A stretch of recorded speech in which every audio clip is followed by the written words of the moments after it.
Hi guys, I'm with Basketball Embassy. This is Coach Carr. I wanted to introduce our next speaker. This is my good friend, Coach Tipton. Coach Tipton is coaching in Guam. He is the U16 and U17 national team coach. He also works with the men's national team. He's an FECC grad, and he is a regional director of the Basketball Embassy. Coach Tipton, thank you for being here, and without ado, Coach Tipton. Thank you, Dustin, for the introduction. I'm super excited to be able to share with everyone. I know that there's been a tremendous amount of information being shared over the last couple of months, and I hope that what I can bring to the table for you is you can take away from some of these teaching points and some of these teaching cues so that you can grow in your own knowledge of the middle pick and roll. So our topic is creating the offensive advantage with the middle pick and roll. And before I get started, I just want to give credit where credit is due.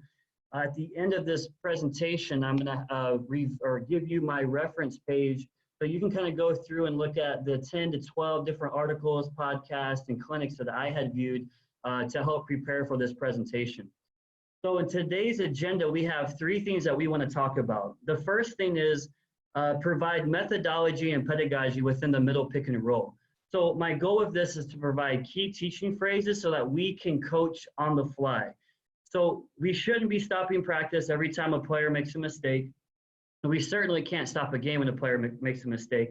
So I want to give you some key teaching phrases so that we can discuss broad teaching points with short descriptive visual cues. The second thing is define the creators and screeners' decisions at the point of the screen versus 4 different defensive coverages. So we're only going to discuss what the creator and the screener is going to do. I'm not going to provide sets or plays to manipulate the coverage within the pick and roll. And then the last thing is utilize some video analysis to help stimulate some of your thought and then stimulate some of your learning. So when I was preparing for this, I was thinking, why would I use a pick and roll to create an advantage? So the first thing that I thought of would be to create some type of mismatch, whether this is a small on big or a big on small mismatch.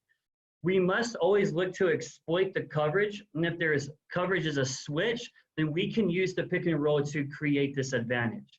The second area would be to execute in short clock situations. So let's say we get an offensive rebound, the shot clock is just reset to 14.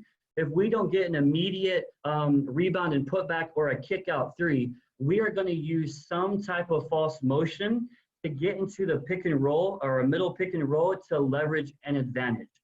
The third reason why I think we would use a pick and roll to create this advantage is because it can precede or can conclude another offensive action. So the first offensive action usually doesn't score, but the third or fourth action will. Excellent scoring attacks are going to create, keep, and leverage an advantage, and sometimes it takes 3 to 4 actions to do this. So scoring attacks that lead into an offensive advantage are a blend of different types of screens that lead into pick and roll, such as maybe a side pick and roll that leads into a mid pick and roll, a short route pin down that leads into a mid pick and roll, or a DHO that leads into a mid pick and roll. And we want to try and make the defense guard up to 3 or 4 of these different actions during the course of a defensive possession before we find and exploit the offensive advantage within the mid pick and roll. The fourth thing that we would use a pick and roll to create this advantage is we have a dominant creator that has great vision and a great finishing package. So our creator is comfortable with inviting the defensive coverage and exploiting the defensive coverage by making correct pocket decisions based on the coverage at the point of the screen. The last reason that I was thinking through when we use a pick and roll to create this advantage is to gain some type of advantage in transition. So one of the easiest ways to gain advantage in the mid pick and roll is against a team with poor transition defense. So whether we're utilizing drag screens or step-up screens or even gets, we can use that to create an advantage early on in the shot clock. Now, before we get into the teaching principles for the creator and get into the teaching principles for the screener, I want to highlight 2 very important things I think are necessary when creating an advantage in the pick and roll. The first one comes from Ross McMains, and in his podcast with Basketball Immersion, he highlighted this phrase that we never want to be a prisoner of the defensive coverage. So we must have a solution to make their coverage our advantage. So how do we make their defensive coverage our advantage? This is where manipulating the coverage and killing the coverage is going to come into play. Manipulating the coverage means that we are going to run a scripted set that distorts or softens their coverage at the point of the screen. Killing the coverage means that we're going to space and invite their pick and roll coverage and then look to kill the coverage through our spacing. So the first example would be manipulating the pick and roll or manipulating the coverage with a scripted set. So here we're going to see Spain run their stack scripted set, which is against the defensive coverage of drop coverage. So here we're going to see at the point of the screen, this defender here is in drop coverage. So Spain is going to set a back screen on this defender that's in drop coverage to manipulate his recovery as the screener rolls to the rim.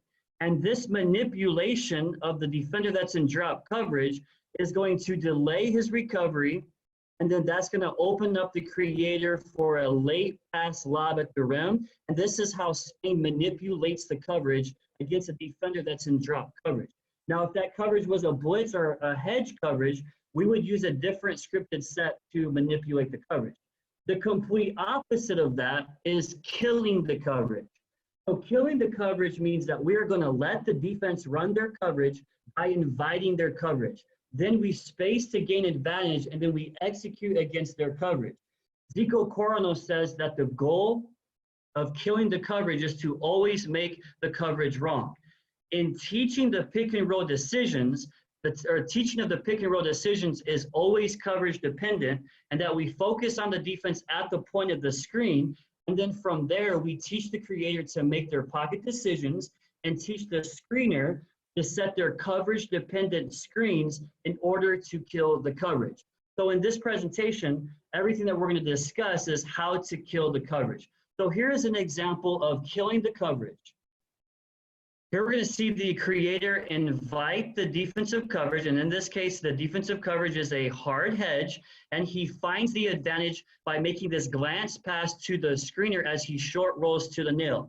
Now, in a later clip, we're going to get really deep into the teaching points of this clip, but here we're going to see the screener short roll and keep advantage with fast passes. So he's going to find that this corner is open, and this corner player is going to keep the ball hot, which is a visual cue for the players to let the ball be a hot potato as they're moving fast passes to equal slow rotation.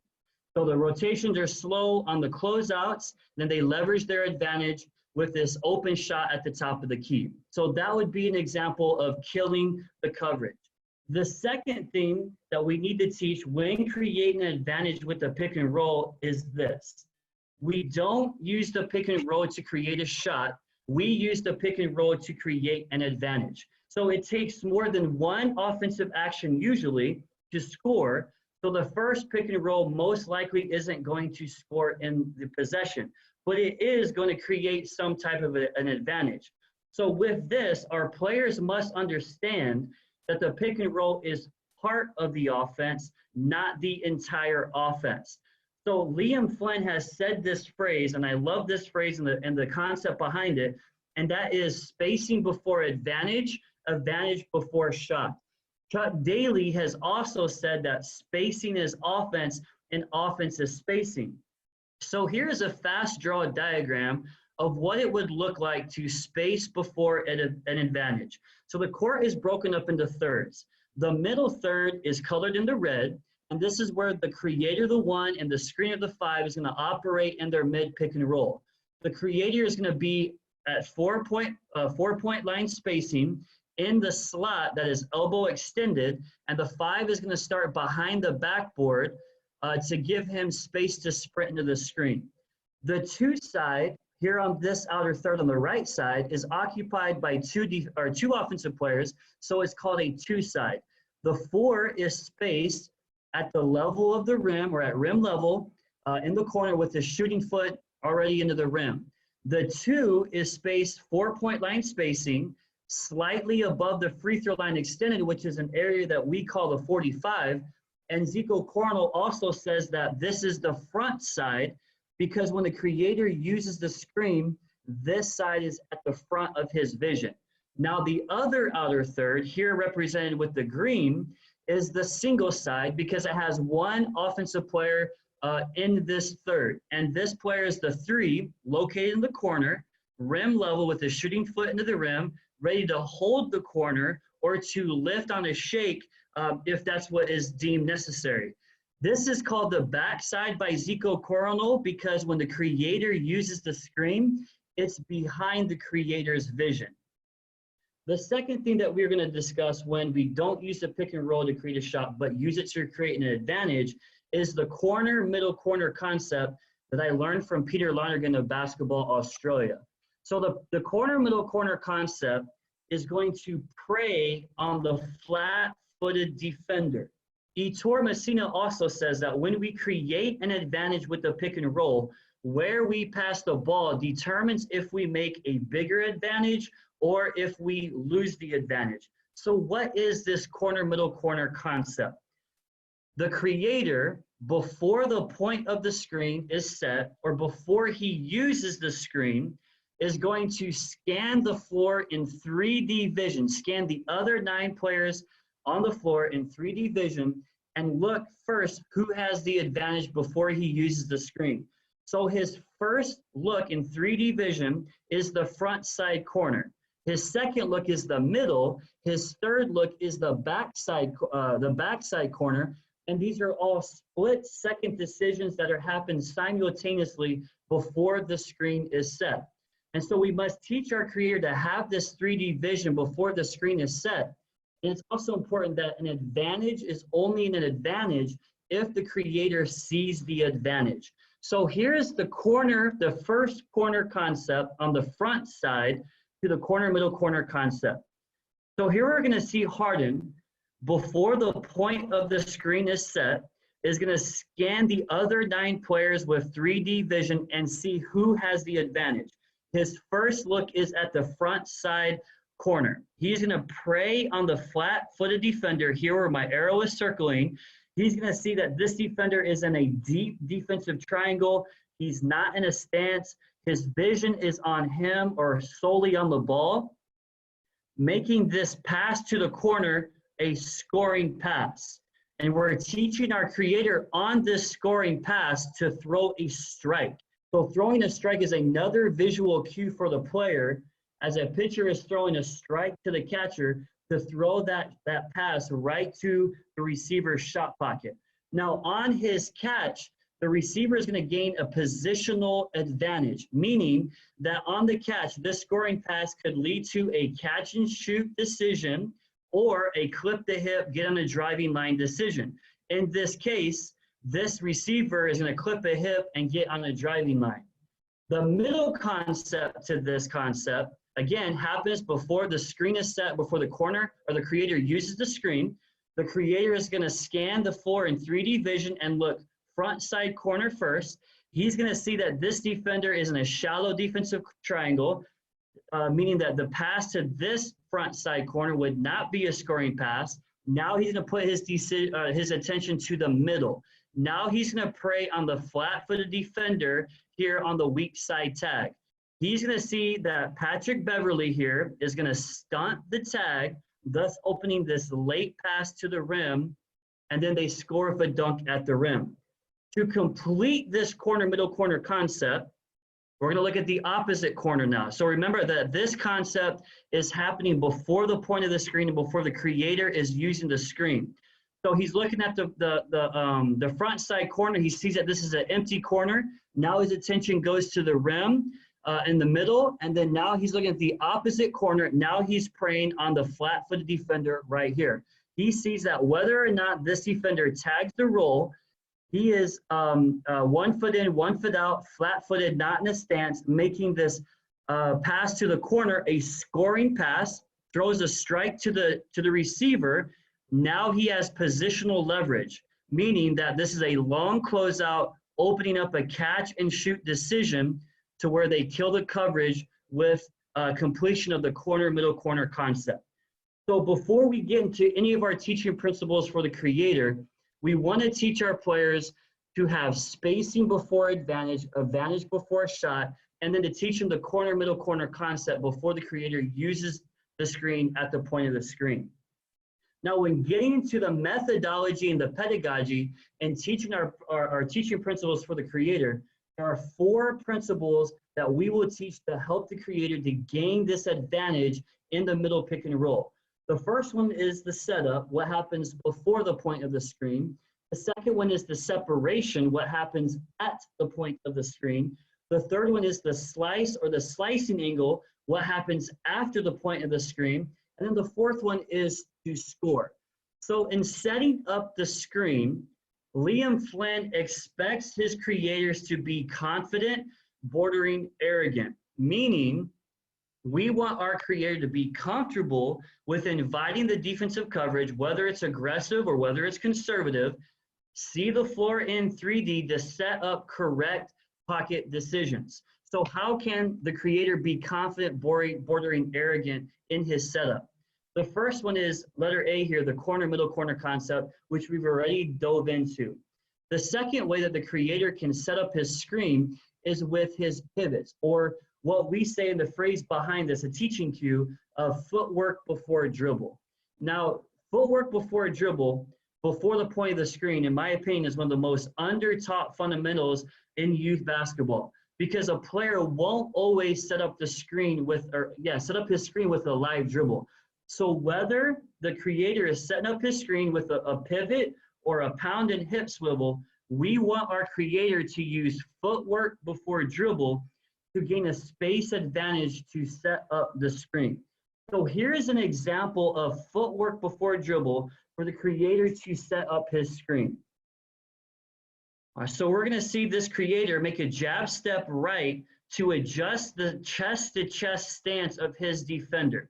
Now this jab step is going to gain space against a disruptive defender, as well as buy time for the screener to sprint into his screen.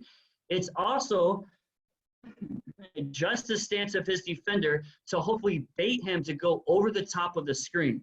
So here in this clip, we're going to see footwork before a dribble, set up his screen to bait the defender to go over the top of the screen, which is going to lead to separation from the creator's defender to get on his slicing angle so that he can score. The third way and the third teaching point in the setup of the creator of how to gain advantage before the point of the screen is to reject the ball screen. And I call the reject of the ball screen the #1 coverage killer. So there's 2 things that we can do in reject the ball screen. The first one is we can refuse the ball screen to use the ball screen. And refusing to use almost always puts the creator at an angle where the defense is below or at the level of the screen, which will force the creator's defender to go over the top of the screen so the creator can get on his slicing angle. And that's what we see here in this fast draw diagram. Rejecting the ball screen, no matter what the coverage is going to kill the coverage, whether the defensive coverage is aggressive or whether it's conservative, because when the creator rejects it and gets on his slicing angle, it is always opposite of where the coverage or the screener's defender is anticipating the creator to drive. So here's an example of actually a refuse to use to set up a ball screen. So here we see the screener coming to Luka's left, but Luka is going to refuse the screen going right to use the screen coming back left. And as he comes back to use the screen, we're going to see that his defender is at the level of the screen. Just going to force the creator to go over the top of the screen. Now Luka has separation from his defender, which is going to get a good slicing angle and enable him to have great pocket decisions. And here we're going to see a ghost cut from the corner, and Luka kill the coverage with this ghost cut, of the lob to the ghost cut lob at the rim. So that's rejecting the ball screen. Now the second teaching principle for the creator is the separation, or what the creator is going to do at the point of the screen.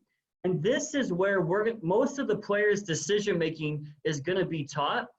And what we need to teach is at the point of the screen, the creator must read the coverage, defensive coverage, and then be comfortable with letting the defense run their coverage and kill the coverage with his pocket decisions. So Peter Lonergan says this phrase, and I love this phrase within the pick and roll. Vision precedes decision, decision leads to precision. So the vision that the creator is going to have before the point of the screen in his setup is going to precede his pocket decisions at the point of the screen. And these pocket decisions are going to lead to precision after the point of the screen, whether that's through the creator's slicing angle or using an attacking pass to kill the coverage. So the biggest question is, why must the creator get separation at the point of the screen? Getting separation at the point of the screen frees the creator to make correct pocket decisions because it provides a larger passing window or driving window on either side of the screener's defender. I'm gonna give you guys some clips here of what it looks like to get separation at the point of the screen. So here we're gonna see some footwork before dribble for the creator to set up his screen. And at the point of the screen, we're gonna see the creator get separation from his defender. Now, getting separation from his defender is gonna free the creator to get one-on-one to attack both the rim and the coverage. And as you've seen in the fast draw diagram, he has a driving window to his left and a driving window to his right.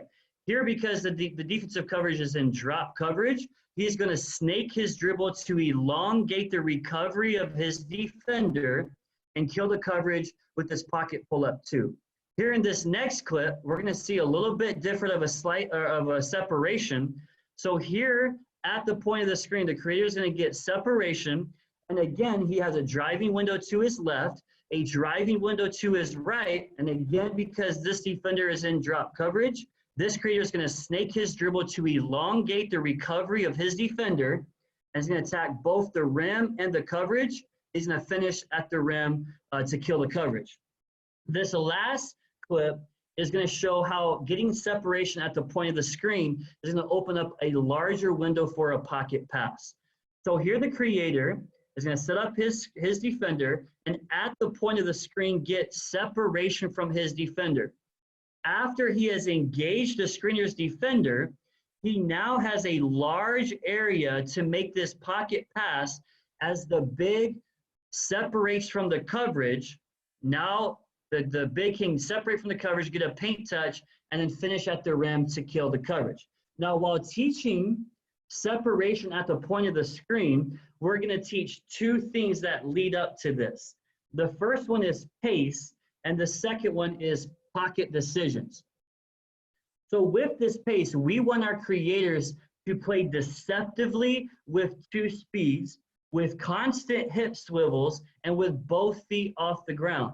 So the teaching phrase that we're going to use here is speed after the setup produces separation. And we're going to see that here in this clip. So here comes the creator in pretty good pace and transition up the right sideline. He's going to slow his pace from fast to slow to enable the screener to get to his screen and get to the angle of his screen. Now, speed after setup is going to produce the separation with pace. So now we're going to see the creator go from slow to fast, and this speed is going to get separation from his defender. And in this case, his defender goes under the coverage. The screener's defender is in drop coverage. So the pocket decision here becomes a pocket three to kill the coverage. The second teaching point in separation at the point of the screen is one of my favorites, and that is pocket decisions. So here in the pocket decisions, we need to teach the creator to read the coverage as early as possible and see the floor in 3D to lead to his pocket decisions. So these pocket decisions are coverage dependent split second decisions at the point of the screen to read who has the advantage. So while the creator is in the pocket, he is going to read, can I score, can the roller score, and can the weak side lift or weak side corner score. And while he's in the pocket, he's scanning the floor with 3D vision and using eye manipulation. So the phrase that we say is the eye cell lies. So the creator may be looking at an area of the floor to influence the defense to guard, but he's going to go to the opposite direction to attack with his slicing angle or to attack with a pass. So here's an example of what it looks like with a player making pocket decisions at the point of the screen.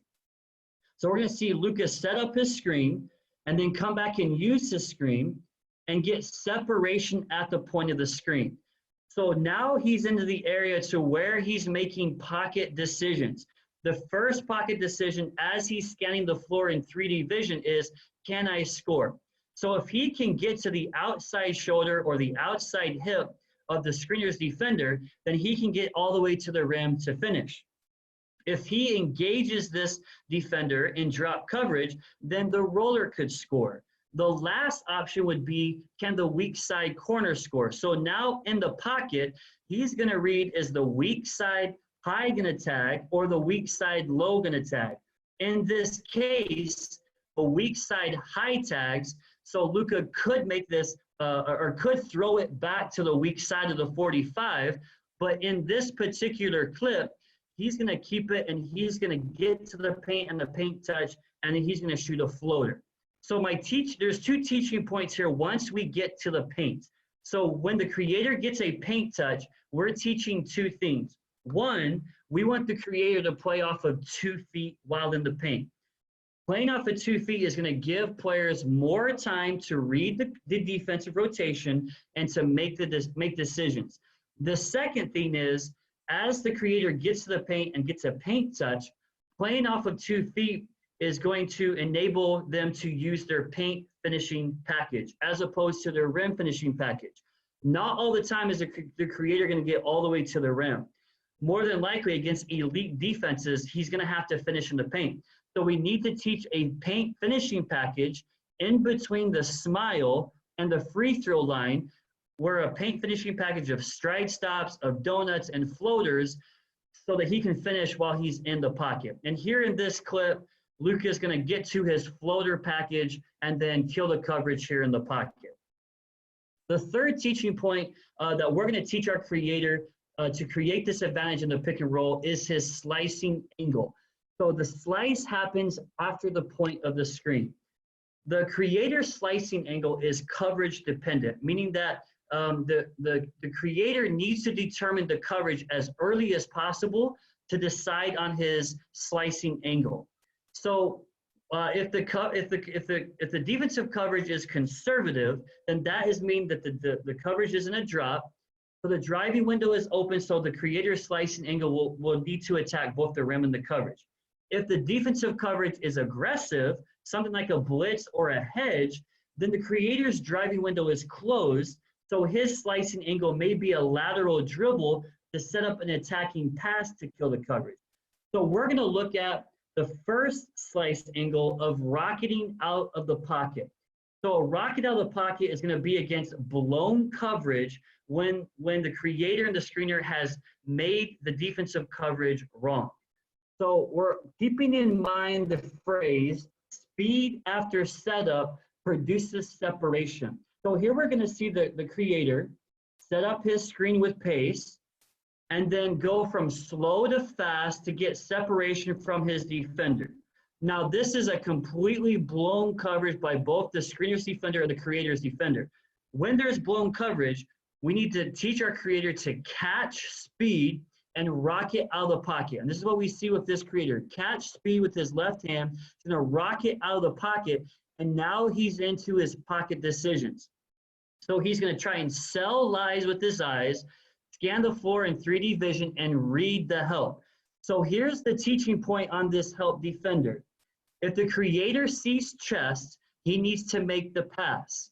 If the creator sees shoulder by this help defender, he's going to make the decision that because he sees shoulder, this help defender is going to stunt at the creator and most likely recover back to his man, giving the creator the creator to make the read to finish at the rim.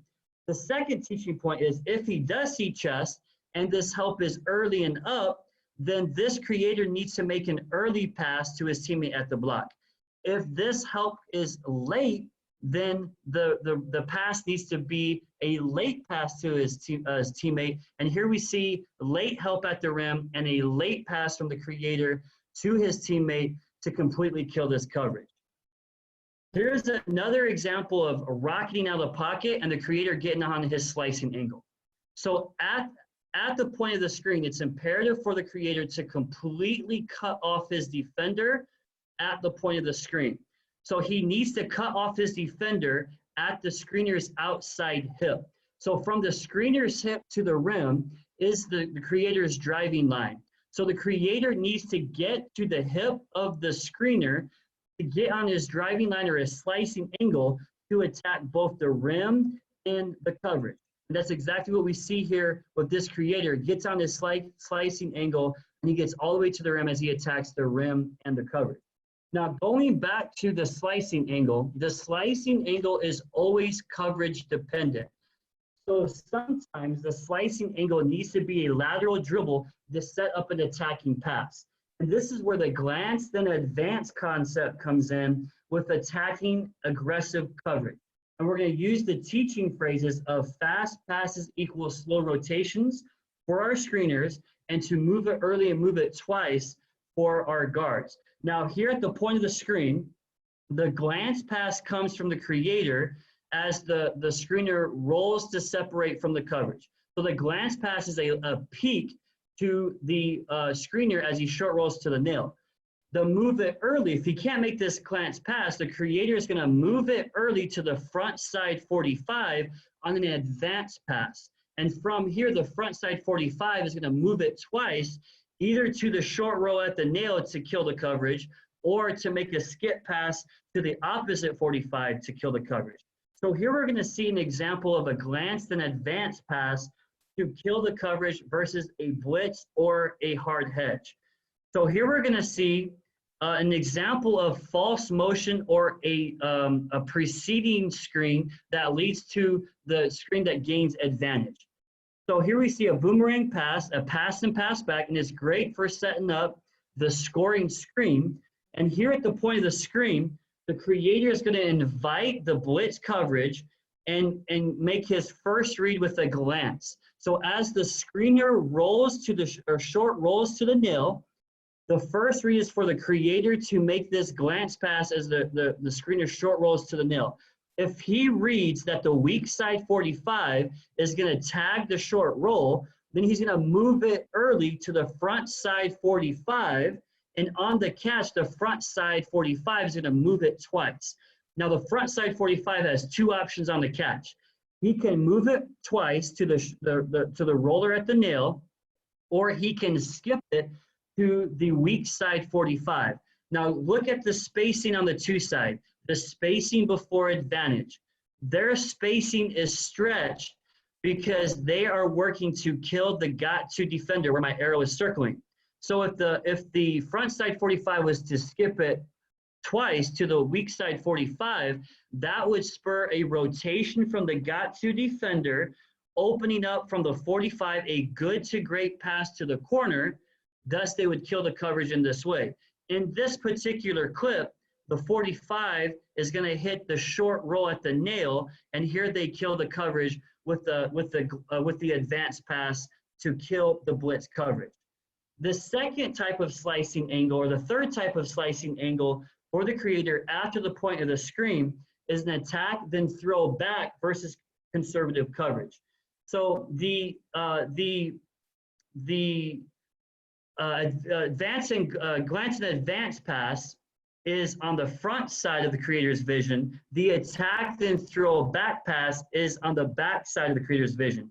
So once the creator has gotten separation from his defender and has gotten the pocket decisions, he's making three decisions. Can I score? Can the roller score? Or can I throw it back to the weak side? So the attack then back, after the creator has gotten a slicing angle and has attacked, then he can throw it back to the weak side corner. And this is where this concept comes into play. Here's an example of attack then throw back pass after the creator has gotten on his slicing angle. So here we're going to see Luka get separation from his defender and get on his slicing angle, and now he's in the pocket to make pocket decisions. After he scans the floor in 3D vision, he's going to read that this defender helps up above the smile, spurring the second line of defense or the helper to rotate down and sit on DeAndre Jordan's knees to take away the lob. So as Luka is seeing the floor in 3D vision, he's going to attack and then throw it back to the backside corner, throwing a strike to the corner to completely leverage this advantage and then to kill the coverage.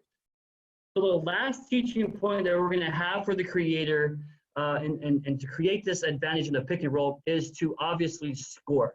And when we're teaching the creator to score, we want him to have the mentality that it's not my shot in the pick and roll, but it is our shot. And so the purpose of the pick and roll is to create an advantage. But when the creator has created a shot, it's important that he uses his slicing angle to kill the coverage or to kill the coverage with an attacking pass. And we're always going to go back to what Ettore Messina has said, that when we create an advantage with the pick and roll, where we pass the ball determines if we make a bigger advantage or if we lose the advantage. Now, the last thing that we're going to discuss in the teaching principles or how to create an advantage in the pick and roll is the teaching principles for the screener. So the modern 4 and 5 must be able to play in the pick and roll, whether or not they are a shooter or a non-shooter. In the modern game, bigs make tactical decisions with the ball to create, keep, and leverage an offensive advantage. Now, within the pick and roll, the screener must know what type of coverage-dependent screen to set, how to separate from the coverage after the point of the screen, and where to roll to put stress on the coverage. And this makes the screener just as a valuable asset in the pick and roll as the creator. So there's 3 teaching points that we're going to give our screener. The first one is to sprint into the screen. The second one is to see the coverage. And the third teaching principle is to separate from the coverage. So the first one is sprint into the screen, and there's 2 concepts that we're going to teach. The first one is we're going to teach the concept for the screener to arrive alone. So we want our screener to start with their spacing behind the backboard under the defense. And as the screener sprints into the screen, we're making 2 reads as the screener sprints into the screen. The first read is if he reads that his defender is attached to him as he's sprinting, then he can expect aggressive coverage, like a blitz or a hedge. If he is sprinting into the screen and he feels that his defender is loose, then he can expect conservative coverage, something like a drop or flat coverage.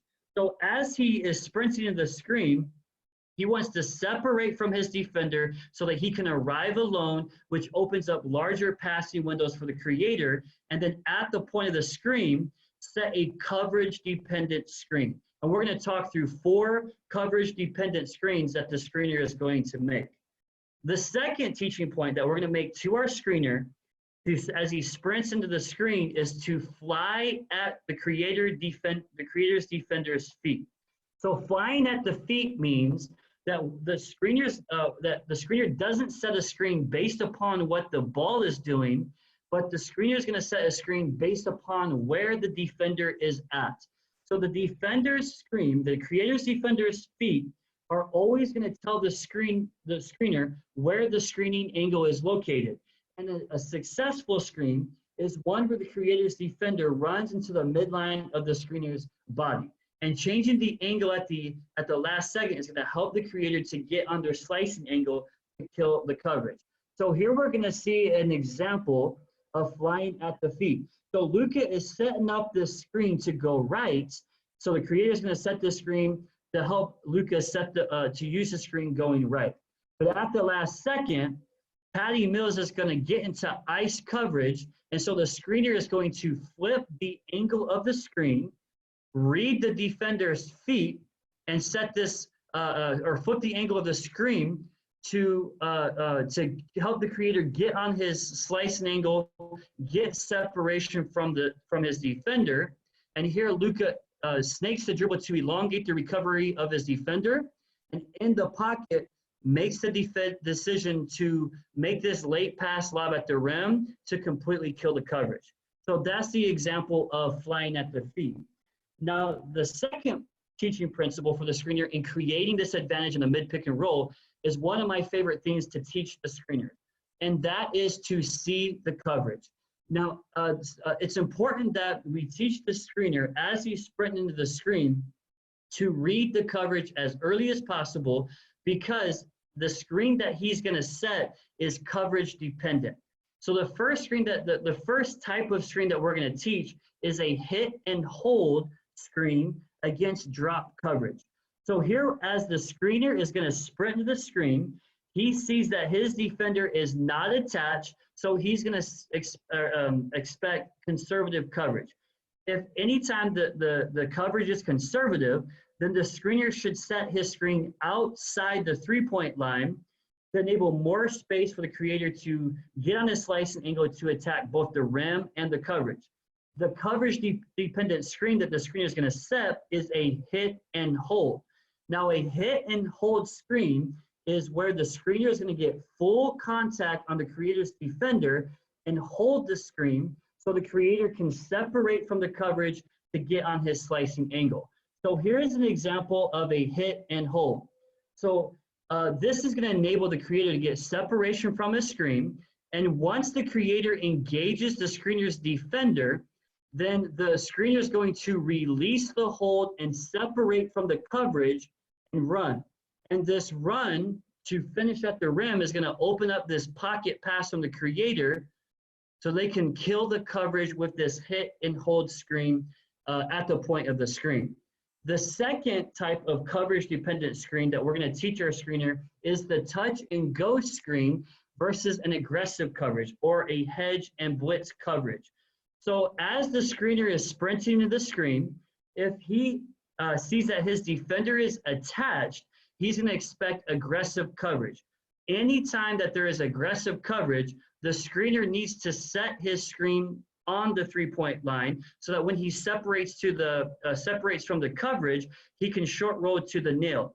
Now, the coverage dependent screen that the screener is going to set against a hedge or a blitz coverage is a touch and go screen. So a touch and go screen is where the screener is going to touch the creator's defender and go to on a short roll to the nail to open up a larger passing window for a glance pass that we've already talked about, or an advanced pass from the front side 45.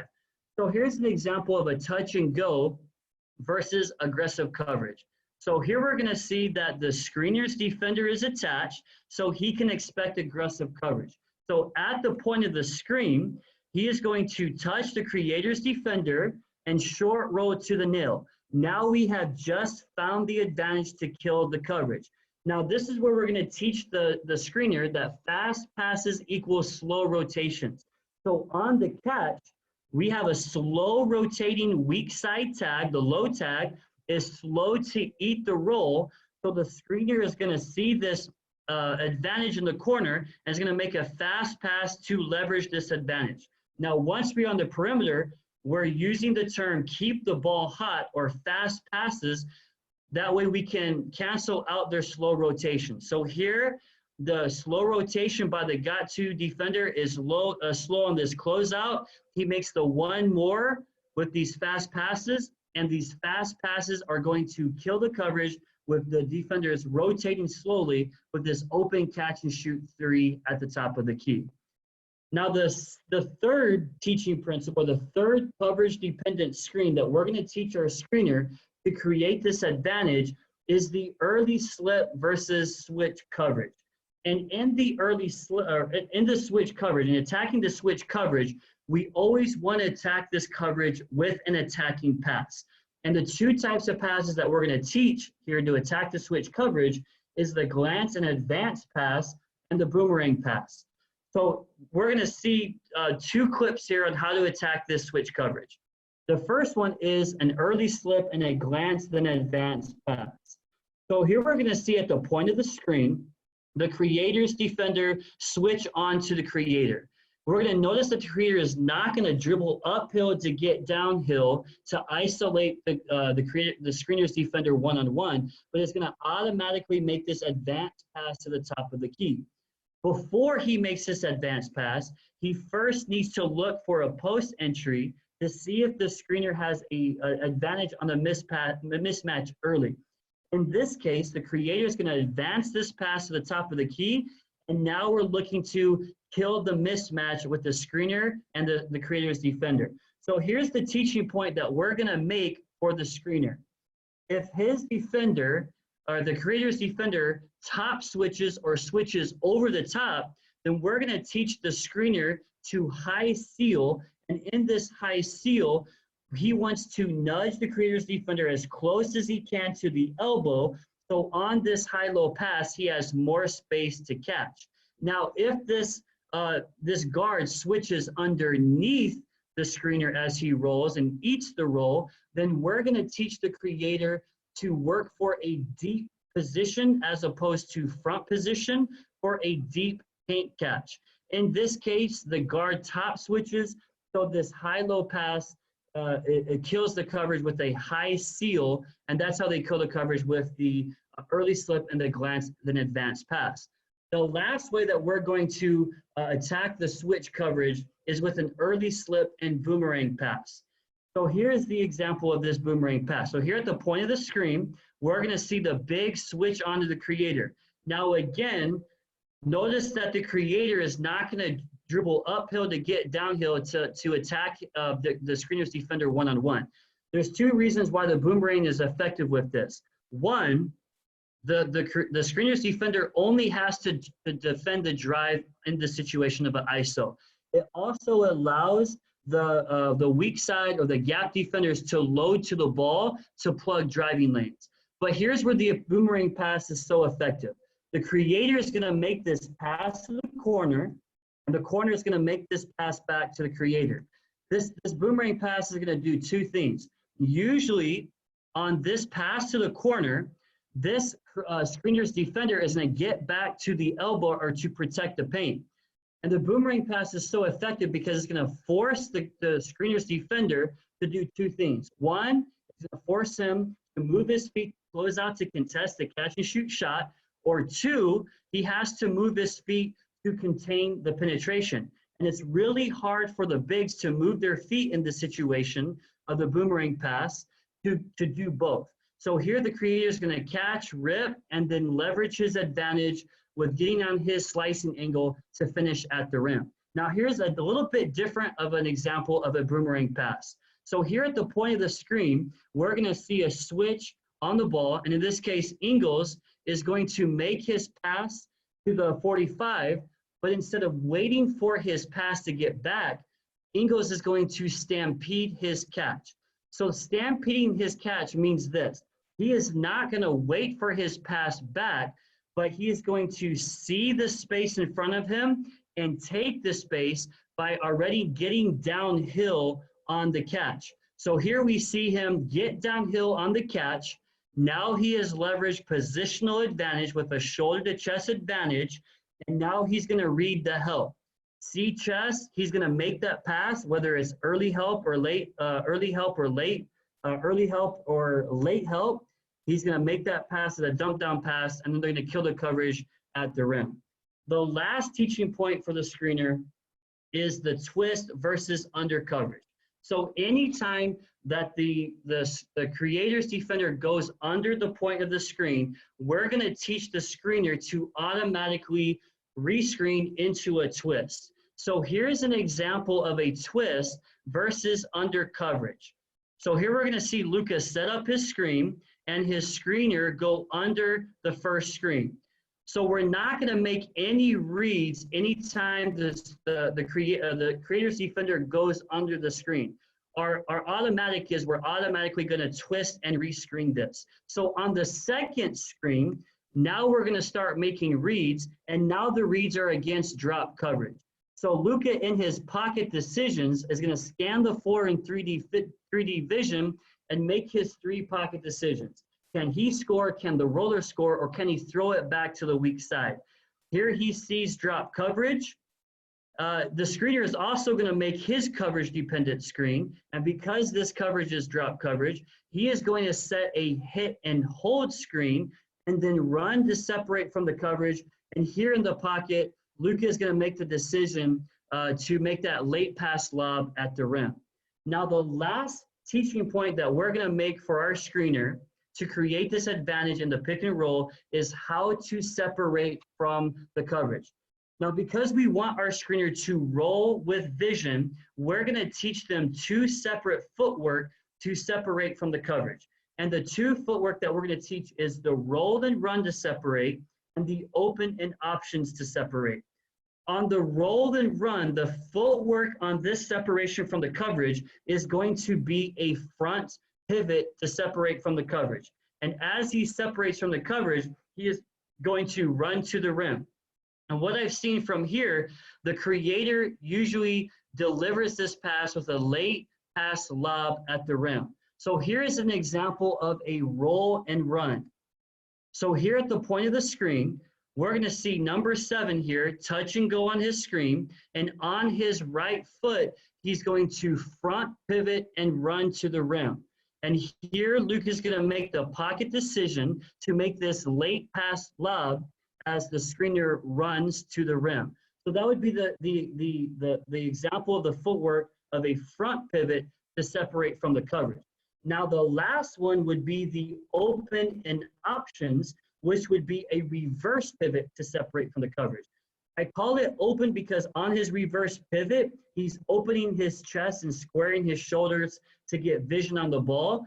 And then the second part is options. So whether the screener is going to pop, he has options on the pop to either get to second side actions or shoot it or drive it, or whether he chooses on his option to dive, then he has short roll decisions. He can either drive it, move it, or lob it. So that would be why we call it open and options. And here in the open and options footwork on the reverse pivot, the creator is usually going to deliver a early pocket pass on the open and options. So here is the example of open and options for the footwork of the screener to separate from the screen. So here we see on the first side some false motion, and then we see a reversal into the second side. So here on the second side, the screener is going to reverse pivot on his right foot and open his chest and square his shoulders to the ball. Now this is an empty quarter. So this big can separate from the coverage and choose the option to pick and pop. In this case, this big is a non-shooting big. So he's going to choose the option to dive to the rim. This is going to be an early pocket pass to the screener as he runs to separate from the coverage. And that's how they kill the coverage with the open and options reverse pivot footwork.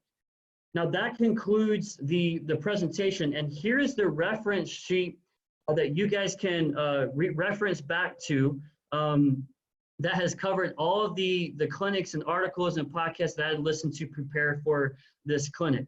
And if you are wanting to request the slides, I put my contact information here, but I have also written 3 follow-up articles that dive more in detail to this concept of creating the middle advantage with the middle pick and roll.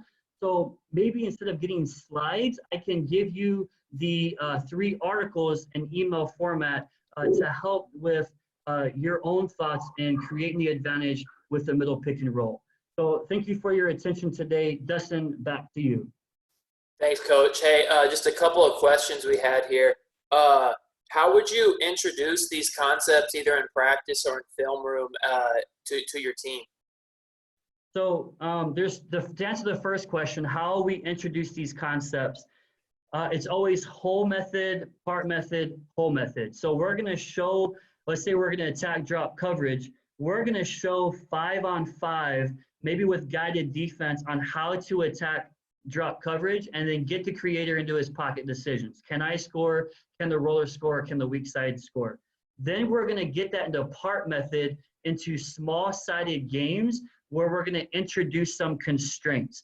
So maybe give an offense an advantage with a defender handicapped to kind of guide the vision that the creator sees. So we kind of force them into making pocket decisions. And then we get back into the whole method of putting everything back together 5-on-5. Now in the film room, when we're showing these, whether it's practice footage or whether it's game footage, we use a lot of start and stop, pausing, and then kind of asking the creator or the screener, what do you see in this situation?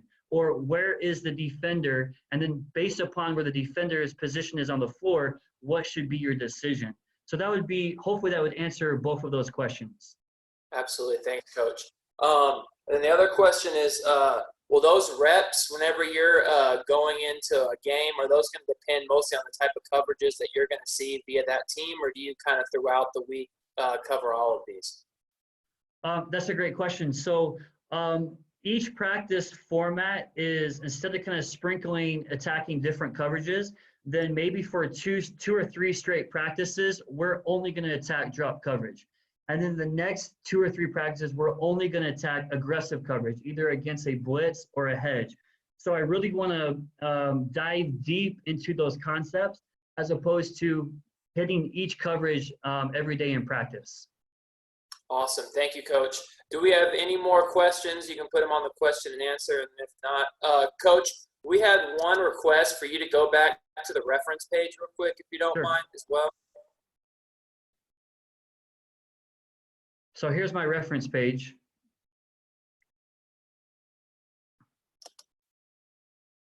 Coach, that seems to be the questions. Thank you so much for coming on. I'll leave it to you to close, and we appreciate you coming on, man. I know it's like 1 a.m. over there in Guam, so I appreciate Yes. you getting back to the game, man, and coming out here and staying up late and being on some caffeine. Well, thank you, Basketball Embassy, just for the opportunity, and feel free to reach out for those articles and for, just anytime you want to talk hoops, I'm available. So thank you for your time tonight.